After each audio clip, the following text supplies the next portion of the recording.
Hello everyone, my name is Raj. I am here to discuss a topic reference and revision which is defined under CRPC of chapter 30. Chapter 30 में हमें जो sections देखने हैं वो section 395 to 405 हम देखेंगे। इससे हमारा रेफरेंस और रिवीजन दोनों कवर हो जाएगा। तो टॉपिक है रेफरेंस एंड रिवीजन। तो अगर हमें रेफरेंस समझना है तो रेफरेंस के लिए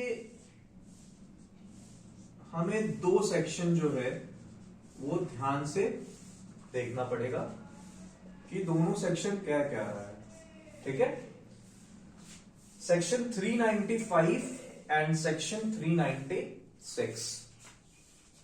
if we see both the sections will understand reference, what is reference और रेफरेंस के क्या क्या प्रोविजन दिए हुए हैं। ठीक है, और अगर रिवीजन की बात करें तो रिवीजन समझने के लिए हमें सेक्शन 397 टू सेक्शन 405 देखना पड़ेगा। Section 397 to section 405 if we see, we will understand what is revision and what are the provisos of revision and revision के रिगार्डिंग क्या क्या बातें या क्या क्या चीजें उसमें दी गई हैं। तो सबसे पहला टॉपिक हम यहां पे लेंगे reference. What is reference?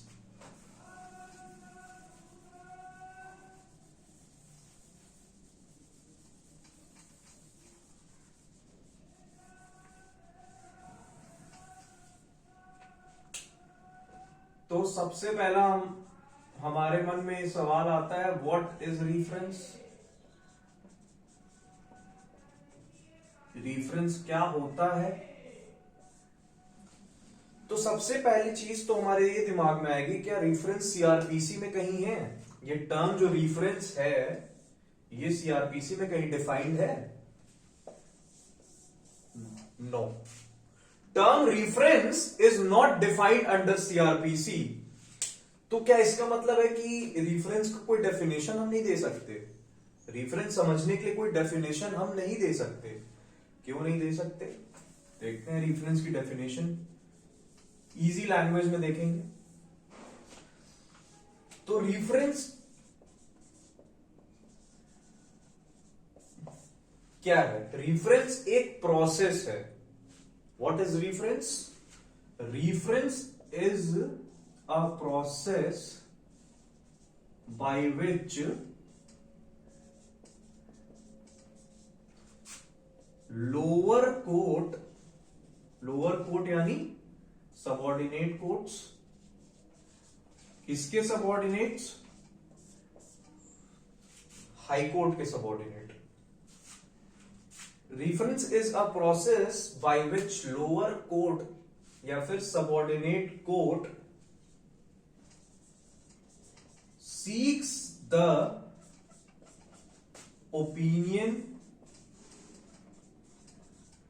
of the high court। Definition निकल के आई एक।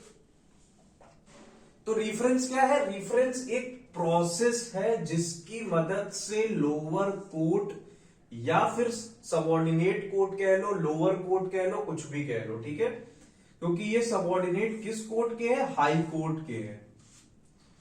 तो वो क्या करेगी? रेफरेंस एक ऐसा प्रोसेस है जिसकी मदद से लोअर कोर्ट या subordinate court seeks the opinion of the high court, यानी हाई कोर्ट का ओपिनियन जानना चाहती है। इतना तो समझ में आ रहा है कि रेफरेंस एक क्या है? प्रोसेस है जिसकी मदद से लोअर कोर्ट या फिर सबऑर्डिनेट कोर्ट ओपिनियन मांगती है, किससे? हाई कोर्ट से। अब आप अगर किसी से किसी चीज पे, आप कभी भी किसी से ओपिनियन तब कब मांगते हैं? जब मांगते हैं जब आपको किसी चीज पे या किसी पॉइंट ऑफ चीज पे कंफ्यूजन हो तभी तो आप किसी से अपना ओपिनियन मांगते हैं ना कि भाई भाई आपका इसका क्या ओपिनियन है, फिर आप उसके अकॉर्डिंग डिसीजन लेते हैं। तो सेम चीज भी यहां पे अप्लाई होगी। किस मामलों में अब वो ओपिनियन मांगेगा, तो उसके लिए हम सेक्शन 395 देखते हैं कि सेक्शन 395 में क्या क्या कहा गया। बेयर एक्ट क्या क्या कह रहा है। बेयर एक्ट में बहुत लेंथी प्रोसेस लिखा हुआ है और कुछ ऐसे टिपिकल टर्म्स होते हैं जिनको हम समझ नहीं पाते, तो हम इजी लैंग्वेज में मैं आपको समझाने की कोशिश करूंगा कि रेफरेंस क्या है। तो रेफरेंस के लिए अगर हम सेक्शन 395 को देखें तो सेक्शन 395 को डिवाइड कर देते हैं हम दो क्लॉजेस में।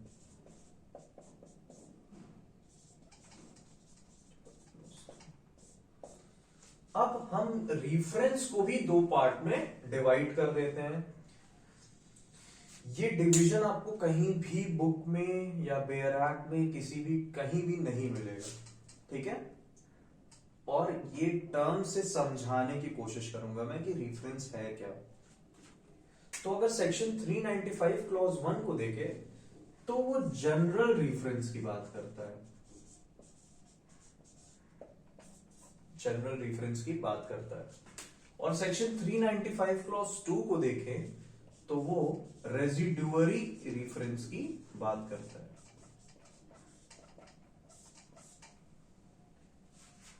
395 clause 1 general reference and 395 clause 2 residuary reference, ठीक है। अब यहां पे थोड़ा स्पेस कम है इसीलिए मैं थोड़ा इसको सही कर रहा हूं अभी ऊपर जाके।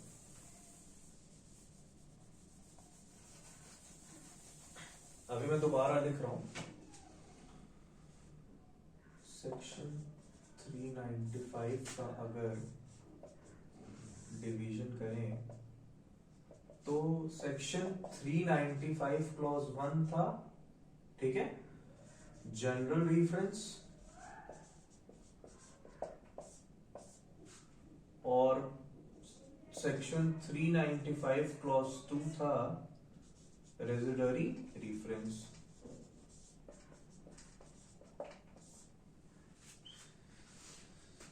अब जनरल रेफरेंस क्या है। रेफरेंस तो हमें समझ में आ गया, रेफरेंस टर्म हमें समझ में आ गया कि रेफरेंस एक प्रोसेस है जिसकी मदद से सबऑर्डिनेट कोर्ट्स जो होते हैं वो ओपिनियन मांगते हैं हाई कोर्ट से। अब वो किस पॉइंट पे आके ओपिनियन मांगेंगे ये चीज यहां पे हम देखेंगे।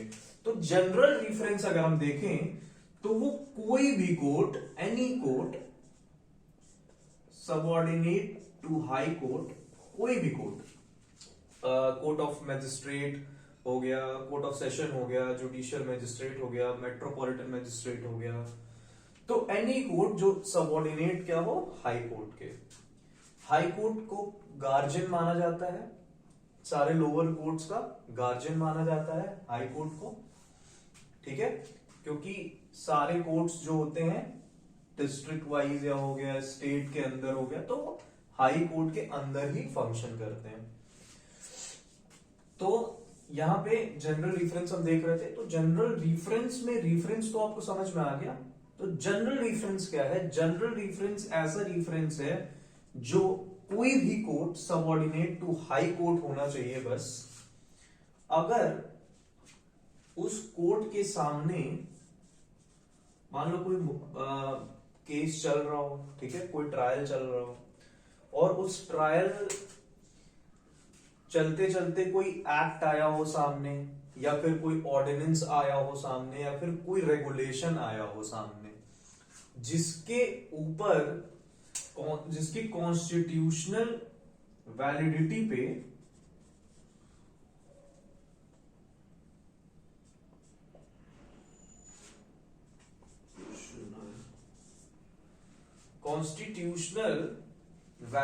पे क्या हुआ हो,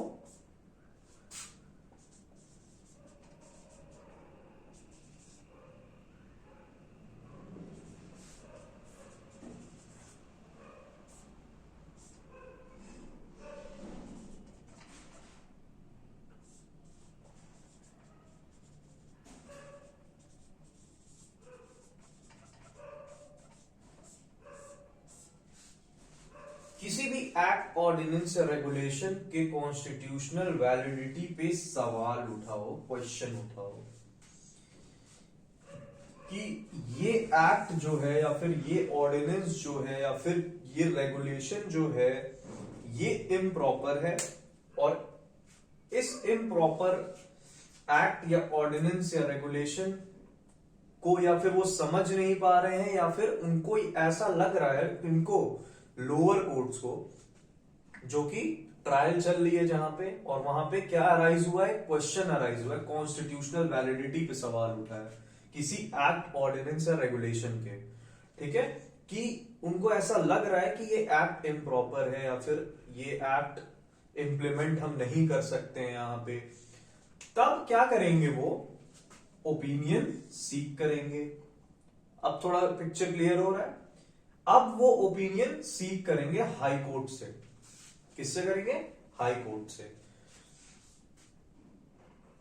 तो जनरल रेफरेंस अगर हम देखें तो यहां पे हमें क्या समझ में आया, जनरल रेफरेंस कोई भी court, any court, general reference कोई भी कोर्ट जो कि सबऑर्डिनेट हो हाई कोर्ट के, वो सीक कर सकता है ओपिनियन। और वो किस मामले में करेगा, ऐसे मामले में जहां पे किसी एक्ट या रेगुलेशन या फिर ऑर्डिनेंस के कॉन्स्टिट्यूशनल वैलिडिटी पे सवाल उठा हो, वो कॉन्ट्राडिक्शन आ रहा हो कॉन्स्टिट्यूशन से, कॉन्स्टिट्यूशन में जो आर्टिकल्स हैं उनसे कॉन्ट्राडिक्ट कर रहा हो, ठीक है, कॉन्ट्राडिक्शन आ रहा हो, और ये एक्ट या ऑर्डिनेंस या रेगुलेशन जो भी हो वो उनको इम्प्रॉपर लग रहा हो या इनएडिक्वेट लग रहा हो, तो क्या करेंगे, ओपिनियन सीक करेंगे हाई कोर्ट से, ठीक है। और अगर हम रेजिडरी रेफरेंस की बात करें, जो सेक्शन 395 क्लॉज 2 को हम देखें तो हम पिक्चर क्लियर हो जाएगा कि रेजिडरी रेफरेंस की बात करता है। तो रेजिडरी रेफरेंस जो है वो कोर्ट ऑफ सेशन या फिर मेट्रोपॉलिटन मैजिस्ट्रेट ही ओपिनियन सीक कर पाएंगे।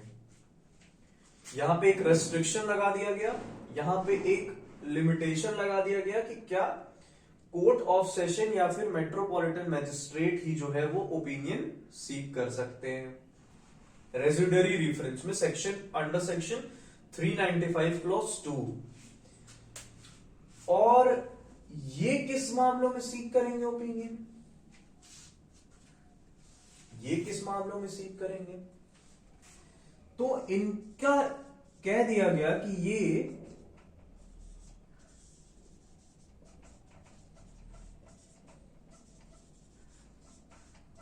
सब्सटैंशियल क्वेश्चन ऑफ लॉ अगर अराइज हो रहा है किसी ट्रायल के दौरान,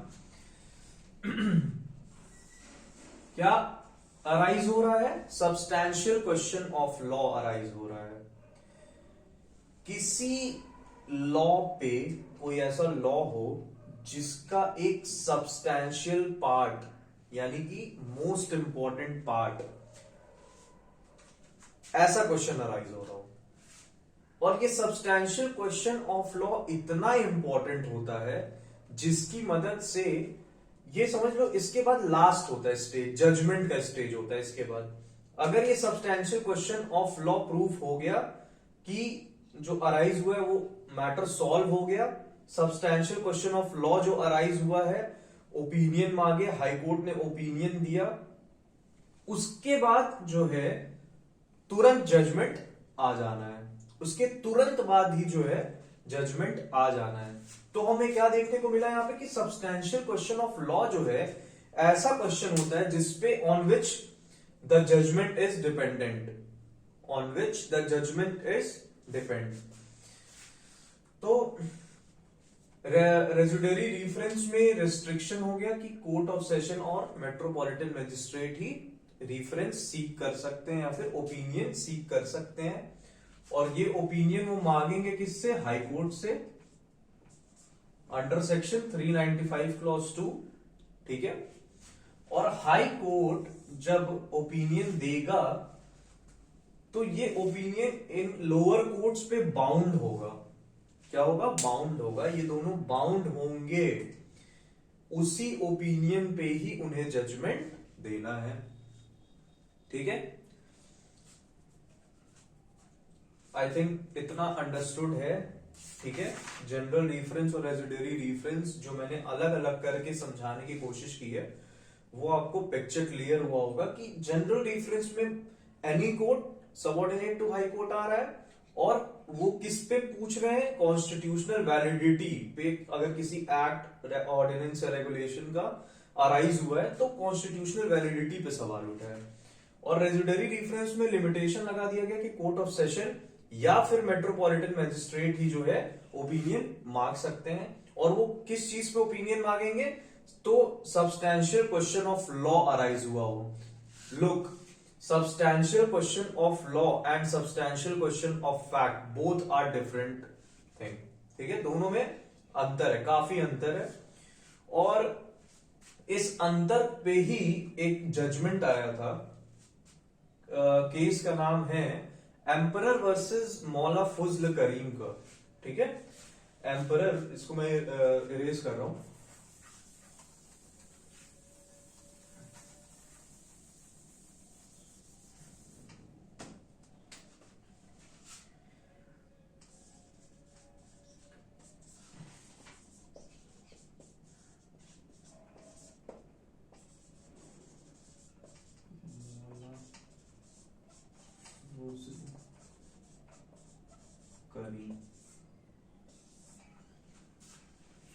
एम्परर वर्सेस मौला फजल करीम, इसमें हेड करके लिखिए, reference under section 395 clause 2, reference under section 395 clause 2 could be made